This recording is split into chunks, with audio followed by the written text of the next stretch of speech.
Okey, baik, bersama dengan kita untuk memperincikan lebih lanjut tentang belanjawan yang dibentangkan semalam adalah Profesor Dr. Dayang Anita Abdul Aziz yang merupakan seorang pengarah Pusat Kepimpinan Wanita Tun Fatimah Hashim UKM. Assalamualaikum, Prof. Waalaikumsalam Cik Fatin dan Cik Farin. Alhamdulillah kita dengar jelas. Baik Prof, kita nak mulakan dengan soalan kita ni untuk belanjawan 2022. Bagaimana sebenarnya Prof melihat secara keseluruhannya untuk wanita ni Prof? Baik. Berbanyak terima kasih atas jemputan. Tentunya kita excited bila Menteri Kewangan menyebut khas peranan wanita dan ramai ahli dan rakyat yang bertepuk tangan gembira dengan semua yang telah kerajaan berikan untuk kita dan kita bersyukur Tetapi saya kena sebutlah sebagai pengarah pusat kepimpinan apa yang staringly kita dapati mungkin apa yang diberikan tu bagus tetapi kita boleh buat lebih baik lagi Cik Farin dan Cik Fatin saya melihat bahawa rancangan Malaysia ke-12 ni masih lagi macam rancangan Malaysia yang sebelum ni iaitu dia tidak melihat melalui lensa gender wanita Jadi wanita ni diletakkan dalam satu kelompok yang macam dululah kita kita ni letak tema 2 bab 5 macam tu jadi adalah lebih baik saya rasa jika setiap tema dan bab itu diberi peluang untuk melihat atau beri pendapat melalui lensa gender. Saya bagi contoh yang Cik Fatin sebut tadi atau Cik Farin sebut tadi tentang Board of Directors ada seorang wanita kan? Betul. Tentu di pihak lelaki itu satu kejayaan sebab daripada kosong dapat satu Tetapi kita belum capai di mana-mana syarikat pun 30%. Betul.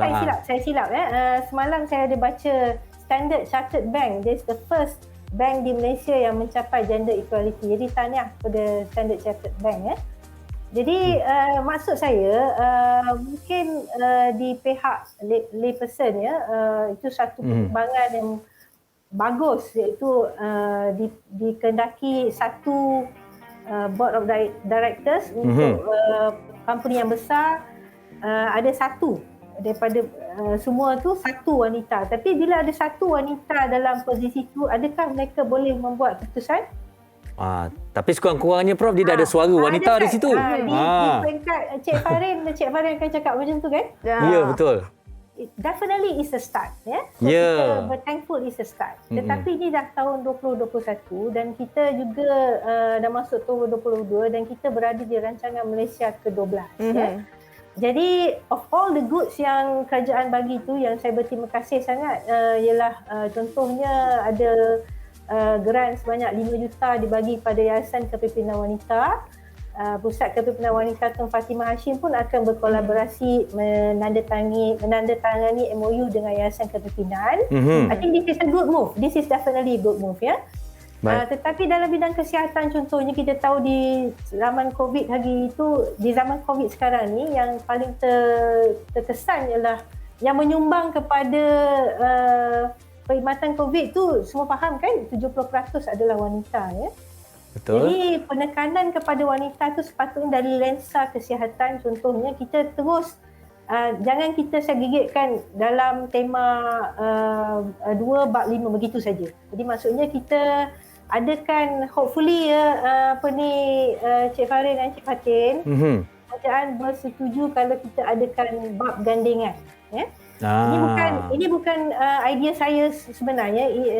Kalau mungkin untuk makluman, saya juga adalah dalam jawatankuasa pengurusan NCWO Ini yang dipertua NCWO dah 2 kali sebut Profesor Emerita dan Sri Sharifah dah 2 kali sebut masa webinar pre-budget. Saya thankful kali ni kerajaan telah bagi pre-budget which is very good. Jadi kita dah dapat melihat dengan lebih detail dan bagi komen masa ada dan bab gandingan ni adalah saranan kami termasuk saya dan kumpulan daripada Kanita, USM, NCWO, beberapa yang berhormat daripada both kerajaan dan pembangkang kita bersatu.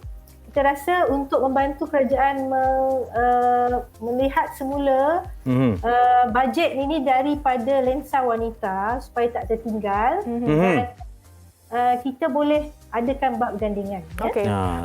Seperti mana gandingan kita? Saya boleh bagi contoh kalau ada masa sebab saya yang close to my heart ialah domestic violence yang berlaku dan kita seronok dengar ada peruntukan 500 jawatan untuk D11 tetapi kalau kita tengok keadaan domestic violence ni kita masih nak mangsa terpaksa police report.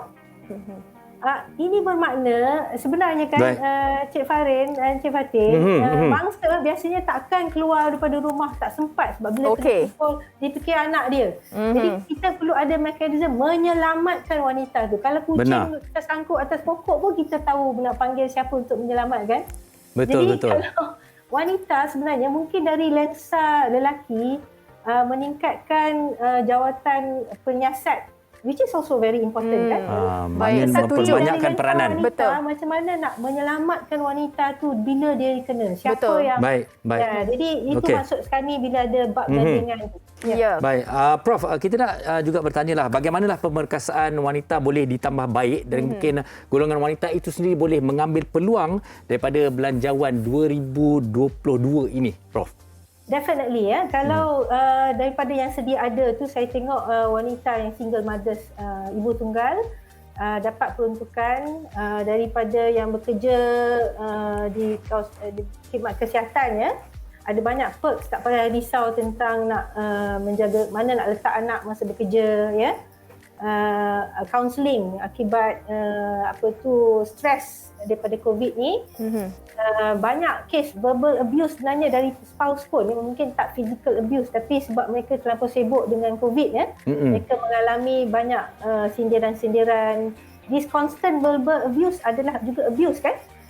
Jadi cara penyelesaian ni ialah counselling dan kita bukan nak meruntuhkan rumah tangga. Counselling tu dah mujarab Jadi saya sangat gembira bila kerajaan adakan semua ni. Saya harap wanita-wanita yang terkesan dengan keadaan ini boleh mohon bantuan.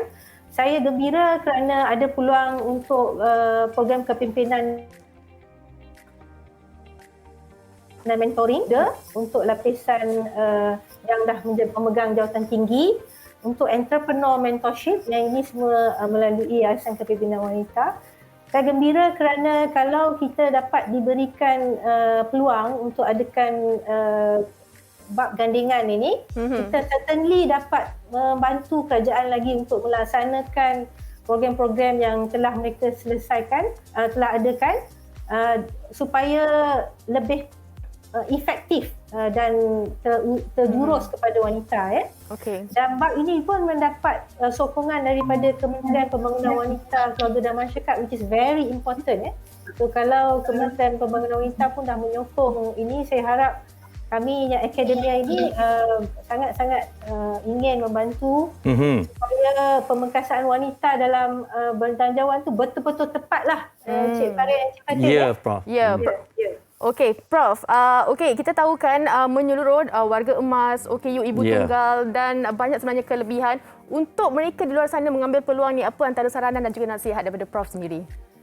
Okey, to be honest, sebab data pun tak ada bila perbincangan belanjawan tu tak ada kan dibagi data gender tu berapa wanita. Dalam keluarga yang hanya ada wanita, berapa yang tanggungan kepada dia, anak dia, warga emas dia dan sebagainya. Jadi pada saya untuk wanita tu dapat kesemua input ni, kita boleh pertamanya selidiki berapa jumlah wanita yang terkesan dalam setiap bab dan tema yang diberikan tu. Jadi ada kita panggil sex disaggregation data Ini bukan baru, ini dibuat di Korea Selatan, dibuat di Sweden Kalau kita ada data tu, barulah kita dapat dengan tepat bagi tahu pada wanita yang terkesan macam mana nak approach kat kementerian mana, di mana Jadi setakat ini it sounds very positive dan kita boleh bantu lagi rakyat ya. Jadi katakan saya ini adalah seorang ibu tunggal yang terkesan disebab COVID, perniagaan saya terjejas. Saya tidak perlu buka tema saya sebenarnya apa. Saya jadi saya ada terjurus kan saya punya kat mana saya minta pertolongan tu. Sebab sekarang tidak ada lensa gender diberikan ataupun very patchy lah. Ada betul. Saya tengok mula-mula semalam bacaan bajet terus cakap pasal ibu tunggal, saya dah tepuk tangan alhamdulillah kan. Tapi lepas tu it dies down kan. Dan suddenly bila kita cakap tentang bab wanita, inisiatif ketiga, dan kita sebutlah semua kebaikan wanita dan kita bagi tahu kita bagi berapa juta dan bagi screening mammogram dan CA cervix ya. Cervix. Jadi that cannot be the way kita meningkat bajet ni setiap kali kan. It has to change supaya melalui lensa gender tu baru kita lebih berkesan. Baik. Itu harapan saya rasa kali ni banyak pembaruan sebab ada prabajet, ada berarti ada simposium parlimen pun. Ya, Prof. Sebelum ni. Okey, baik Prof. Kita nak ucapkan terima kasih sekali lagi kepada Profesor Dr. Dayang Anita Abdul Aziz kerana bersama dengan kita pada hari ini serba ringkas, serba padat tapi telah banyak berkongsi dengan kita tentang fakta-fakta penting belanjawan di 2022 khusus untuk wanita. Terima kasih sekali lagi Prof. Terima kasih Prof. Assalamualaikum. Jaga diri. Terima kasih. Saya harap apa yang saya cakapnya adalah bermanfaat dan bernas dan tak memudaratkan para pendengar. Terbaik Prof. Terima kasih banyak. Assalamualaikum. Assalamualaikum warahmatullahi wabarakatuh. Itu antara sudut pandang daripada Prof sendirilah. Jelas istimewanya seorang wanita.